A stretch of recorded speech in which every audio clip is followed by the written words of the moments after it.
All right, Diman at Voc-Tech Thursday morning at 10 a.m. And this is a rivalry that's relatively new to the South Coast scene after a 30-year absence. Buddy, I'm sure you can remember some of those games from back in the day. Yeah, they covered. They used to play the Saturday before Thanksgiving Day game, and I remember going over to Diman one year with Mike Valeri, and we took a picture that appeared in the paper of the stands, and it had the grandfather and the grandson in the corner of the stand. That was it. There was probably about 8 people at that game, 9 counting me. And I used to love it because you'd read it quick, get in the car, and get out. So it was beautiful. But things have changed. Diman eventually dropped football for a while. Then they came back, and then with all the revisions of the Super Bowl rivalries, they decided to pair the vocational schools against each other, and here they are. It's a nice little rivalry now. Well, Laurie, looking at this year's team, what should we expect out of this game? Well, I mean, I think this is going to be a great way for Voc-Tech to end what's been a tough season, at least to start. They have a chance to end with a 3-game winning streak? Four game. They've won 3 straight going into this after opening the season with 7 straight losses. They've had a lot of success moving the ball and scoring. Their defense struggled early on this season, also maybe against some of the competition that they faced too. They faced a lot of the tough teams in the South Coast Conference early on.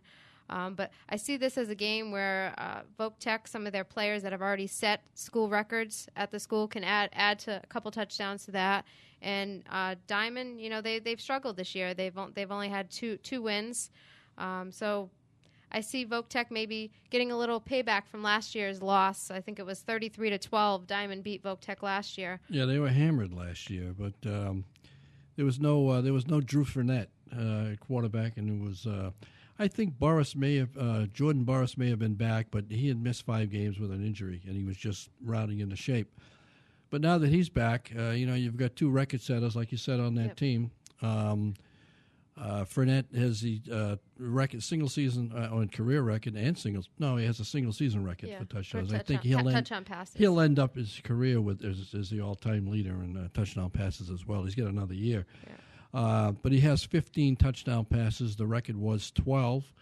And Jordan Burris has 17 touchdowns, and the record was 16. And for the first time in, I think, 8 games, he was kept out of the end zone last week. Yep. So I think you'll see him score 2 or 3. And we really got to see what kind of quarterback Drew was. Last week, Buddy and I both were at the Bishop Stang Voc we game. Were off, but we were there. Yeah, we were off, and we were at the game because we don't have anything better to do, right? That's right. And he really led him to the victory in that last minute or so. Had a big touchdown pass there. Even though Jordan Burris didn't score last week, I mean, you just see the impact that he has on the game. I mean, he's a very talented athlete, and when he gets in the open field, it's really tough to catch him and to stop him. Yeah. All right, so let's get the picks for this game. Diman at Voc-Tech. Laurie, your thoughts? I think Voc-Tech is going to win 22-6.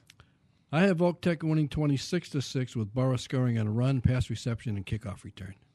And I also am going to go out on a limb and say Buddy's going to be sitting in the nice warm press box drinking a hot chocolate throughout the game. It's the warmest press box in the area, and they do have the best hot dogs and clam chowder. And just call me up if you need the menu. I've got it. Hey, he's gonna fill up before turkey time. All right, Diman at Voc-Tech, Thursday at 10 a.m.